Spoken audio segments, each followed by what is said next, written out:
chase the night, wanna dance to the light. Hello po mga kababayan, kumusta kayo mga kalingap, kabisnes kapapi, magandang buhay po, Analisa Reality Vlog. Reaction ho muna tayo ngayon. Kahapon ho hindi ako nakagawa at medyo nakamonitor po ako doon sa aking pamilya. Kasi nga nagkaroon ng lindol doon sa lugar namin. Alam niyo naman na ho yun, sa Cebu, Pero ito ngayon, may napanood ho akong nagreaksyon patungkol ho doon sa dalawang linggo na yung nakalipas.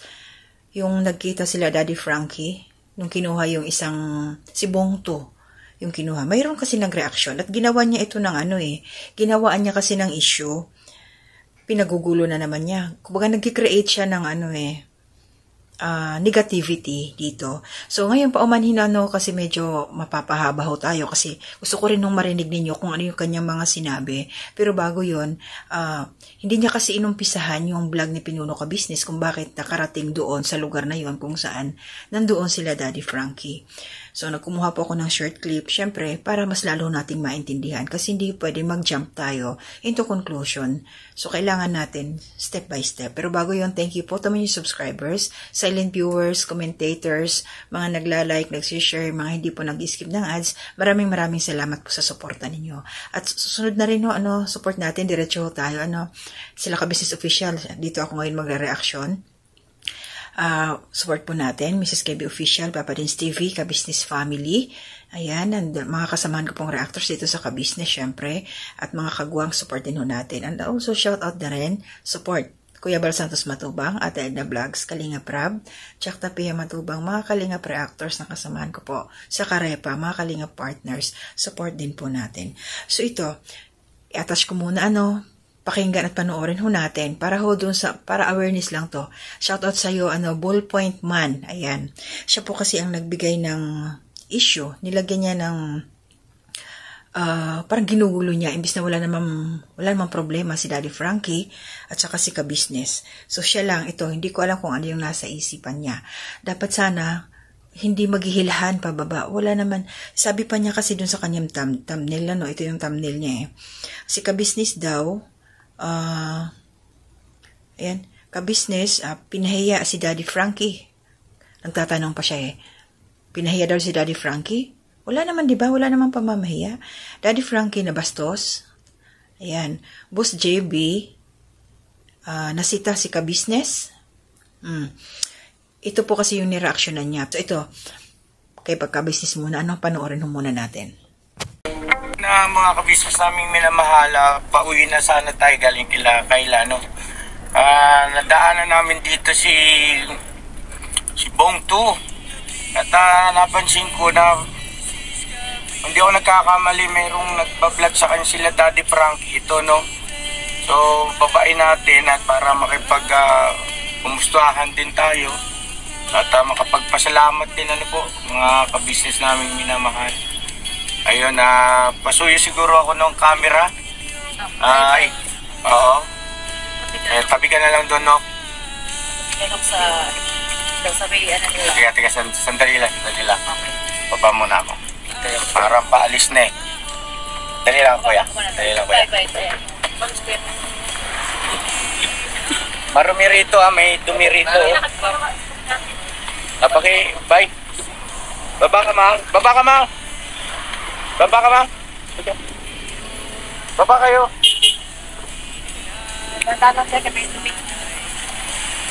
Bye.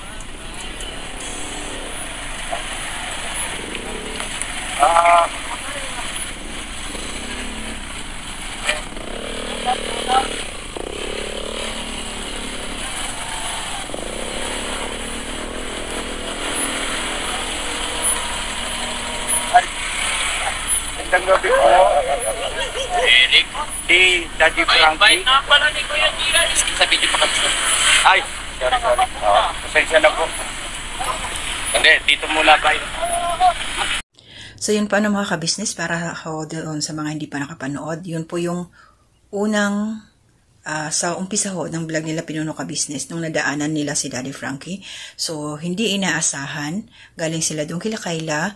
Tapos, ay nga, nakita nila si Daddy Frankie at syempre, samantalay na rin yung pagkakataon. Sabi nga ni Pinuno, makapagpasalamat. Tapos, yung chance na nandoon na, hindi na dapat pang palagpasin. Kasi ito nga, nagtatanong dito si si Bullpoint Man, kung ang sabi nga niya, pinahiya daw si Daddy Frankie. So sasagutin natin to, hindi ho pinahiya si Daddy Frankie, at hindi ho para sa akin, hindi ho paninita yung sinabi ni Boss JB.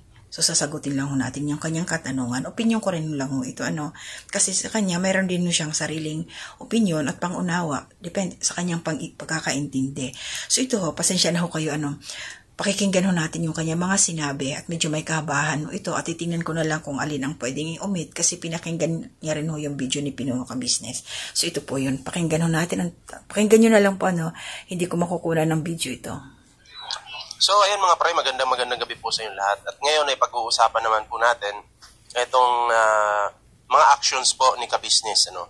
Kasi, kung naalala nyo po, meron pong nirescue si Daddy Frankie, na isang isang palaboy.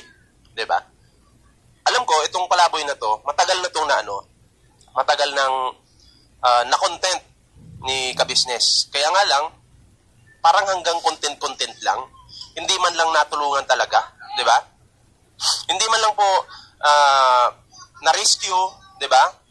So pangit kasi yung yung i-video mo yung tao, tapos parang pinagkakakitaan mo na. 'Di ba? So hindi po maganda 'yon mga pre. Para sa akin, doon pa lang foul na po si Ka-Business. Hindi po totoong pagtulong yung kanyang. Sandali po, mga Ka-Business, kakat ko muna. So alam ho natin na sa tuwing nakikita nila Pinuno Ka-Business, itong si Bong To, si Kuya JR, yun lang yung time na napapadaan doon sila Pinuno Ka-Business, papunta nga kila Kayla. Alam naman natin na pabalik-balik sila kila Kayla, at sa tuwing nadadaanan nila ito inaabutan. Binibigyan ng pagkain, bumababa sila kinakausap. So hindi naman siya talaga ang sadya, katulad ng kila Daddy Frankie. Ginagawa, di ba? Pero hindi po yun yung issue. Hindi po yun yung pinaka-issue talaga. Merong video dito na papanoorin natin ngayon mga pre na talagang gusto niyang parang mabash po si Daddy Frankie. Base lang po sa aking obserbasyon, Oo. Hindi ko naman hinuhusgahan si Ka-Business, pero ito opinion ko lang at base lang din sa aking obserbasyon. Kasi merong isang video dito mga pre na ni-rescue po ni Daddy Frankie. Yung tinutulungan ni Ka-Business noon na ni-rescue po ni Daddy Frankie. Then, nagkataon, nandun daw si Ka-Business. Tapos nag-video. Diba? Nag-video po si Ka-Business. Tapos, ang nangyari po, yung staff ni Daddy Frankie, hindi naman po kilala si Ka-Business, Sinita po si Ka-Business. Hindi naman sita na pinapahiya yung tao. Sabi, bawal lang muna mag-video. Diba? Sabi naman ni Ka-Business, sige. Pero tuloy pa rin. Hanggang sa Hindi naman sinabing bawal. Ang sabi, nagbablog pa kami. Pangalawan sinita pa siya. Diba? Ng staff ni Daddy Frankie. Which is hindi alam yun ni Daddy Frankie na ganun nga yung nangyari.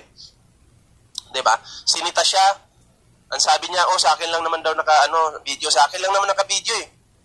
Ibig sabihin, nakatutok lang daw kay Ka-Business yung kanyang cameraman. O yung camera, diba? Ito pa yung matindi. Si Daddy Frankie nag-video doon. Diba? Malaman-laman ko po, etong si Ka-Business, nauna pang mag-upload kay Daddy Frankie. Okay, cut muna natin. So, nauna si Pinuno Ka-Business mag-upload. Wala naman ho doon, diba? Alam naman natin, hindi naman i-content ni Pinuno Ka-Business yung si Bong To. Dito lang naman sa likuran. Kaya, anong question mo doon? Totoong tumutulong, nahuling mag-upload. Anyway, wala namang issue yan kay Daddy Frankie kung sino yung nauna. Pero sa mga katulad po nating sumusuporta. Tama po, walang issue kay Daddy Frankie, pero ikaw meron. Parang nagagamit si Daddy Frankie sa ganyang bagay. Okay. At ito pa yung pinakamatindi. Saan banda? Yung pagsita ng staff ni Daddy Frankie kay Ka-Business, ini-upload pa ni Ka-Business. Sinama niya sa kanyang vlog. Ano naman masama doon? Hindi naman doon? lang in-edit or kinat yun. So, anong gusto mong palabasin? Na ikaw humble, tapos sinisita ka ng Team Daddy Frankie, ganun? Sinita ka na eh. Kung talagang pakikipagkaibigan yung gusto mong mangyari, or collaboration na sana yun eh. Kung gusto mo sanang ganun, dapat man lang kinat mo yun. Nakadalawang video ka, nakadalawang strike ka. Diba? Dalawang beses kang sinabihan na bawal pong mag-video muna kasi nga si Daddy Frankie, inaasikaso pa yung diba? Yung tinutulungan. Pero tuloy-tuloy ka pa rin at ini-upload mo pa talaga ka-business sa iyong channel. So anong purpose noon ka-business? Gusto mong magka-issue ang Team Daddy Frankie? Halatang halata ka na ka-business, di ba? Hindi ako galit sa pagkatao mo, pero sa mga ginagawa mo, nakakawalang gana. Di ba? Dapat ito, Nagigigil ako. inano mo na to eh. Kinat mo na to eh. Di ba? Dapat kinat mo na yan. Dali. Bakit ikakat? Yun ang nangyari. At saka hindi naman yun, pag-i-epal doon. Siyempre, ito, mga ka-business, alam naman natin ang sitwasyon. Halimbawa, kung ikaw nasa lugar nila pinuno ka-business, ayan nga, yung sitwasyon ganyan, na i-vlog si JR, nandoon, may tutulong. Natural na ikaw na unang nakakita kay JR na tumulong, bababa ka, magpapasalamat ka rin talaga. At least alam mo kung saan mapupunta si JR, si Bongto. Minasama lang neto eh. Sandali, ano ba yan? Tuloy. Kasi iisipin mo kung talagang pakikipagkaibigan yung turing mo or yung hanap mo, ikakat ko ito kasi mamaya makita nila ito, sinisita ako dito baka mamaya mabash si Daddy Frankie dahil yung staff niya naninita. Dahil nga nagbablog pa sila, di ba? So dapat ganun yung intention mo, dapat good yung intention mo. Ang pangit kasi, parang may something dito, ka-business. Hindi katanggap-tanggap ito. Ito, panoorin po natin yung video Panoorin po natin. Sinita po siya dito.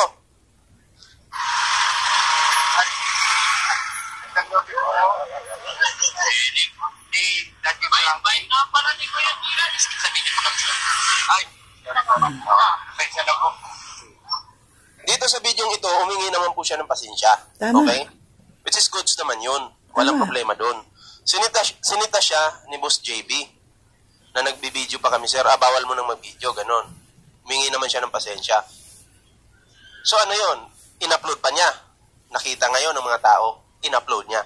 So anong iisipin? Anong iisipin ng mga tao? Si ka-business humble. Ang Team Daddy Frankie hindi kasi naninita. Wait lang.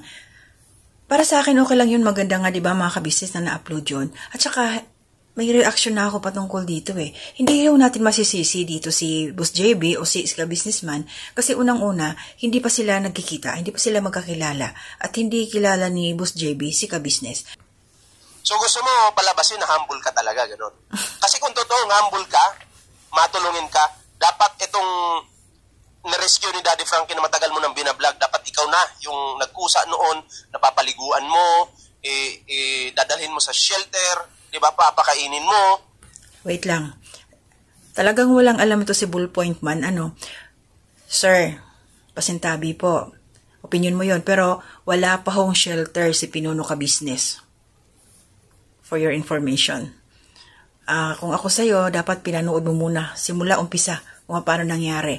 At wala ka ring alam, Sir Bullpoint Man, na may prosesong sinusunod dyan si Pinuno Ka-Business. Maliban sa wala pa siyang shelter at nagbilin siya doon sa tanod na kung may kamag-anak na maghanap dahil gusto nga nilang kunin, kaso wala nga kamag-anak na nagkiklaim. Hanggang ngayon, habang nandun kila Pinuno Ka-Business, kila Daddy Frankie, wala pa rin naman nagkiklaim, di ba? So wala pa silang shelter. Mag-antay ka, Sir Bullpoint Man. May lupa si Pinuno Ka-Business sa Bulacan. Pero, syempre, malaking gastusan pa yan. Huwag kang atat. Shelter na pinagsasabi nito. Wala pang shelter, no? Kaya hindi makuha. Hindi lang yung tutulong ka lang. Pupunta ka doon, dadala mo lang pagkain. Ibibideo mo. Pagkain, magkano ba yung pagkain? Siguro, halagang 500, ganon. Example lang yun, Tapos yung kinita mo sa video mo, ang laki. 5,000, 10,000. Example lang po yun. Parang ginawa mong negosyo yung pulubi. Oo, parang ikaw ngayon, Bullpoint Man, ginagawa mo rin negosyo si ka-business. Bakit mo nireaksyonan, tapos negative ka pa? Di ba? It's a tie. Hindi totoong pagtulong yung ginagawa mo. Iba si Daddy Frankie kasi pinapaliguan, nire-rescue, pinapakain, dinadala sa shelter, di ba? Kasi nga may shelter na sila. Daddy Frankie. Iba yung ka-business. Di ba? Iba yung galawan po ni ka-business dito. Yes, kasi iba-iba ang pamamaraan ng pagtulong ng mga charity vlogger. Iba-iba, huwag mo ipagkumpara.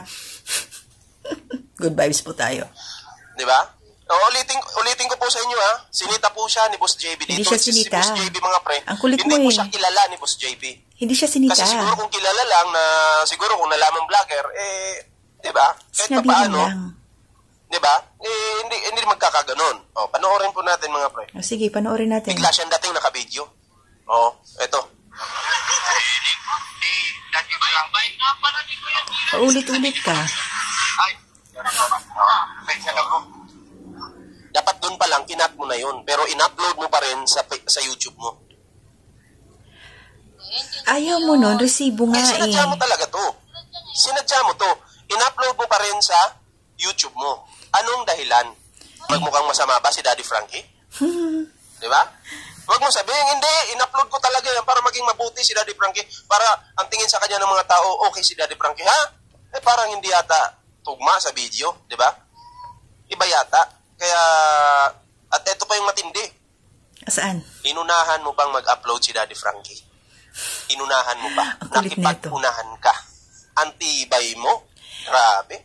Hindi naman si JR. Ewan ko lang, hindi ko maintindihan. Hindi naman. Sir, ang kapal-kapal ng pagmumukha mo, Brad. Agoy, ballpoint man. Pumunta ba doon si, ka-business sa harapan ni Daddy Frankie para i-vlog si JR habang nagbablog si Daddy Frankie? Para sabihan mo ang ganyan. Di ba? Ang kapal-kapal ng pagmumukha mo. Subukan mo nga pong manalamin kung kaya mong tingnan yung sarili mo. Di ba? Kasi kami, Ito, tingnan ko nga yung magbumukha niya. Gusto niyo makita yung mukha niya? Ito siya. Ay, paano ba? Ayan o. Kita nyo? Makapal daw yung mukha ni ka-business. Sa tingin nyo, di ba, ano ba yung tsura ng mukha niya? Good vibes lang po tayo, ha? Okay, ballpoint man. Good vibes lang, ha? Nag-o-opinion ka, nag-o-opinion lang din ako. Ang cute mo. nakikita namin, ang kapal talaga ng mukha mo. Akala ko nagtatanong lang to, bakit may pakapal-kapal ng Ka-business pa mukha? naman, yung pangalan mo. Negosyante yan, wala kang Sa alam. YouTube. Wala kang alam? Kasi akala ng iba, Ito pa yung asawa niya. tumutulong. Anong opinion mo dito? Ka-business o ginawa niyang business? Kasi kung bibigyan mo yun ng pera, hindi niya alam yung pera. Hindi niya alam. Pagkain, alam niya. Bigyan mo ng 500 pagkain. Ito, example ko lang naman. O, i-video mo. Kumita ka sa kanya ng 5,000. O, Ikaw din, panalo kumikita ka business ngayon na sa business. Sa bagay, YouTube is business. Pero dapat may puso ka rin, pagtulong. Hindi yung nagkukunwari lang tayo. Tatawa ko dito. Diba? Hindi po ako galit sa'yo. Pero, Talaga? pinupuna ko lang kung ano yung palpak na ginagawa mo. Perfect. Perfecto siya. At ito pa mga pre, sa pangalawang pagkakataon, sinita na naman po si ka-business. Alakaon po. Opo, hindi po sila kasali. Ano lang po sa akin lang po. O, diba? Okay na sana yun eh. Sa iyo lang nakatutok. Dapat kinat mo talaga. Paulit-ulit ko itong sinasabi kasi yun yung Ang kulit. Bakit nga nakasama ka? ng loob. Kung nakita ito ni Daddy Frankie, sa tingin mo matutuwa si Daddy Frankie? Hindi, I'm not sure kung ito ba'y nakita na ni Daddy Frankie o hindi pa. Hindi lang ako sigurado. Pero pag ito'y makita ni Daddy Frankie, ano kayang mararamdaman ng tao? Diba? Kinausap ka naman niya ng maayos sa video ito. Nakipag-usap pa sa'yo. Pero kapag ito'y makita ni Daddy Frankie, ka-business, ano kayang mararamdaman ni Daddy Frankie dito? Pakita mo, Ikaw, tanongin anong mo si Daddy explanation mo Frankie. dito? Sa video na ito. Diba? Gusto mo bang mapasama si Daddy Frankie o gusto mo bang mapabuti yung tao? Ano sa tingin mo? Base doon sa video na binibigyan ko ng reaction ngayon. Diba? At ano yung masasabi mo na inunahan mo pa si Daddy Frankie mag-upload? Oo, beneficiary mo yan. Pero hindi mo naman natulungan talaga. Bagkos, kumita ka pa nga eh. Diba? Hindi totoong pagtulong yung ginawa mo doon sa taong yun. Doon lang ako sa taong yun nagpo-focus. Wala na akong pakialam sa iba mo pang tinutulungan. Out na ako doon. Yung iniisip ko lang, yung nirescue ni Daddy Frankie. Doon lang tayo nagfo-focus. Kasi yung taong yun ay talagang, hindi mo talaga totally natulungan. Kumita ka pa sa kanya. Aminin na natin yan, vlogger din ako eh. Diba? Kumikita ka rin Kaya nga niya. lang, charity vlogger ka. Oo, charity vlogger ka. Yun kaibahan natin. Alam ko yung kitaan sa YouTube. Alam ko. Kaya hindi mo ako maluloko. Eto pa, mga pre. Oh. Eto si Daddy Frankie kakamayan pa siya dito. Ay, gabi po, Daddy Frankie. Nice meeting you. Kayo pa business po. Francisco, magandang gabi. Itatry lang namin iuwi para magawa namin ng paraan, no? Yes po. Permission to vlog po, naka-vlog ako, sir. Oh, walang problema, walang problema. Magandang gabi po sa lahat ng follower, subscribers. Anong problema mo dyan, ballpoint man? I'm very happy na ma-meet ko sila. Medyo madilim nga lang po. Buti na... So, di ba? Nagpasalamat pa si Daddy Frankie. I'm very happy. Masaya daw po siya na na-meet niya sila ka-business. Kitan niyo yan, gano'ng kabait si Daddy Frankie, mga pre. Talagang kinausapan niya. Di ba? Alam ko, doon sa video na yon, siguro, nahagip si ka-business ng mga camera ni Daddy Frankie. Pero, ang tanong, bakit wala ka doon sa vlog ni Daddy Frankie? Baka na-dismaya sa'yo siguro. Malay natin kung nakita o hindi, di ba? Kasi sa in-upload mong video, nakakadismaya talaga. Nakakadismaya talaga, sa totoo lang. Nakipag-unahan ka pang mag-upload. Diba? Ako nga, nung nandito sila Daddy Frankie sa amin, nag-video ako. Pero hindi katungkol doon sa beneficiary ni Daddy Frankie. Nag-video ako, katuwaan lang namin sa tabi-tabi. Bakit wala ka doon sa vlog ni Daddy Frankie? Baka na-dismaya sa'yo siguro. Malay natin kung nakita o hindi, di ba? Narapansin ko yun mga ka-business, yung pag-ikot ni Daddy Frankie. Parang binulungan ni Boss JB, hindi ko alam kung anong bulong doon. Bakit pina-off muna yung camera, pansamantala? Kasi hindi naman, yung vlog nila, nakatutok lang naman kay JR yun eh. So, syempre, ibang anggulo na, dito na kay ka-business. Parang in-stop muna, kaya walang nakita doon sa pagbablog nila.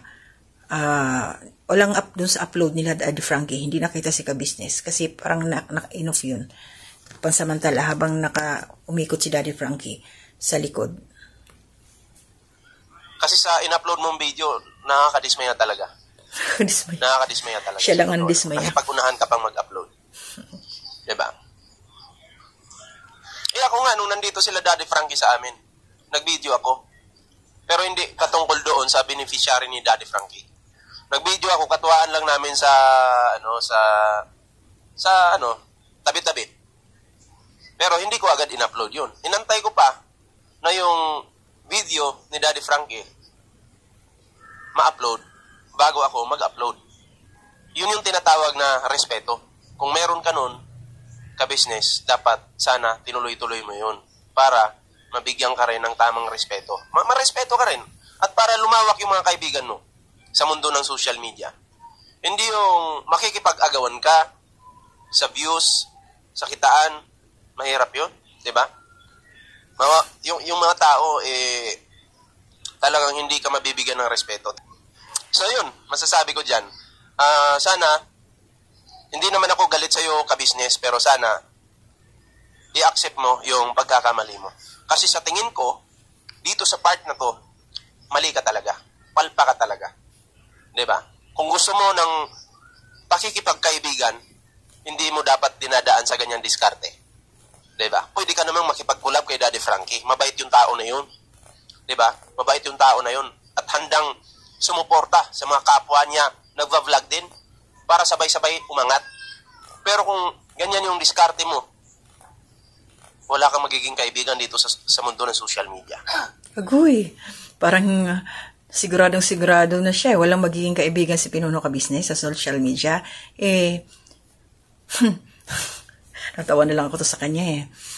Opinion ko lang yon. Siguro kayo mga plastic, magsasama-sama kayo. Hindi ko naman sinasabing plastic ka, pero kung i-accept mo, nasa sayo yan. Ang mga plastic na mga vlogger magsasama-sama at magsisiraan lang din yan. Yan yung katotohanan dyan. Diba? Pero kung totoong kaibigan yung hanap mo dito sa social media, yan, number 1 yan si Daddy Frankie. Totoong kaibigan yan. Hindi ka iiwanan yan at hindi ka sisiraan yan. Hindi nga mahilig sumagot yan sa mga basher. Diba? Masakit lang sa parte ng mga viewers sa amin, ng mga nagbibigay ng opinion, reaksyon, na parang nagamit mo talaga si Daddy Frankie. Uy. Okay? Nagamit mo. Eto pa. Paano nagamit? Alam ko, parang may meet and greet yata ang Techram na mga kapwa charity vlogger. Pero ang sinabi yata nung Team Kalingap, doon na lang gagawin kay Sir Tekram yung pagtitipon-tipon. Para po sa akin, mas maganda siguro merong isang lugar talaga kung saan magtitipon-tipon. Kawawa po si Sir Tekram pag doon nagtipon-tipon. Kawawa po. Alam niyo bakit? Yung gastos. Nandun ka sa business. Nandun yung Kalingap. Tapos, si Kalingap Rab yata yung nagsabi na doon na lang. Kina Sir Tekram. Lugi naman yung tao. Dapat, pinagplanuhan nyo sana, ito yung suggestion ko lang naman, pinagplanuhan nyo sana na mag-ambagan kayo para hindi malugi yung isang tao na yan. Diba? Alam nyo na ibig kong sabihin. Grabe to siya, yun, yung sinabi niya patungkol doon sa, pagsasama-sama ng team, Kalingap, ka-business, kila Tatay Tekram. Paano kung nakakasiguro, ballpoint man na isushoulder lahat ni Tatay Tekram ang gastos pag magsama-sama yung mga charity vlogger? Anong akala mo sa ka-business saka sa Kalingap? Hindi marunong mag-share? Diba? Grabe ito siya. Opinion naman niya yon. So ako, opinion ko rin to. Masyado niyang dinadown ang ka-business at saka ang Kalingap. Hindi niya kilala yung mga taong yun. Huwag naman ganon, diba? Opinion ko lang yun. Huwag mong pangungunahan. Kasi sila, Kalingap Rab, syempre, kinoconsider nila kung saan magtatagpo-tagpo. Magmi-meeting nga sila eh. Diba? Hanggang doon lang ko sa kanya, mga ka-business, pasensya na, medyo napahaba ito. Nandigahan lang ako dito sa kanyang ginawang reaction, opinion. Although, may kanya-kanya tayong pagbibigay ng ating mga pangunawa, mga opinion nga, may kanya-kanya tayo. Kaya lang, sa kanya nagtatanong naman siya kaya sinagot ko rin lang doon sa kanyang katanungan. Para sa akin, walang nabastos. At ito, yung pagbaba doon nila Pinuno ka-business, nakita naman natin ang nangyari. So, ito sa bandang huli nga, sa part na to, nabanggit niya yung sa get together, masyado siyang advance mag-isip. Basta ako, para sa'yo, ballpoint man, hindi ganun yung Kalingap, hindi ganun yung ka-business. Siguro, kailangan mo pang kilalanin yung grupo. Yan. At kung lang yung mga nababasa mo o naririnig mo, kung ano man, lawakan mo pa. Kasi mayroon kang pang hindi mga nalalaman. So, sa bagay, sinabi mo naman nga doon ka lang nagbase sa nakita mo yung binablog ni Daddy Frankie, si Bong. So, okay na yun. Kaya lang, grabe naman yung mga salita nitong nabastos. Diba? Sobra siya. Pero okay lang yun. Opinion niya yun eh. So, at least tayo sinagot lang na para sa akin, hindi wala namang problema kay Daddy Frankie. Walang issue sa kanila ni ka-business. Nagtutulungan dapat. Yun naman ang ginawa. So, wala siyang, kulang ang kanyang informasyon sa ka-business. Gaya na sinabi niya kanina, dalhin daw sa shelter. Wala naman shelter si Pinuno, di ba? So, yun lang. Maraming salamat po. Nanay Soledad, good morning po. Ingat kayo palagi dyan. Ate Ems, kumusta na ko kayo? Ma'am Susan Dairo, kumusta na po? Ayan, Ma'am Marilyn Cabanilla, kumusta ho kayo? Ate Ems, si Ate Ems pala yung taga Laguna siya. And then, yan si Ate Marilyn, Nicole Rosamiliano Ralph. Tsaka sa aking pinsan, good morning sa inyo. Mga select viewers, salamat sa suporta ninyo sa akin. Sa aking pamilya, ingat kayo palagi dyan. So yun lang, sana, kung mapapanood yun si Ballpoint Man, nagre-reaction din yung kay Tatay Tekram Tumitira yung kay Dave, dati. Pero ngayon, ito naman ang nakita niya si ka-business 2 weeks ago na upload. Ano kaya nakain nito? Ginawa ng issues Pinuno at saka si Daddy Frankie. Wala namang problema para sa kanila. Diba? At least masaya tayo ngayon. Ako napapanood ko tuloy-tuloy yung nangyayari. Update kay Oliver, kay JR, kay Bongto. Medyo naging okay na siya. Ayun, sala. Tuloy-tuloy lang to tayo, hayaan lang natin yung mga ganitong tao. Dahil nagbigay lang naman din siya ng kanyang opinion. Mapanegatibo, positibo. Income din yun. Sabay ganun na income din yun. So, ingat po tayong lahat. To God be the glory.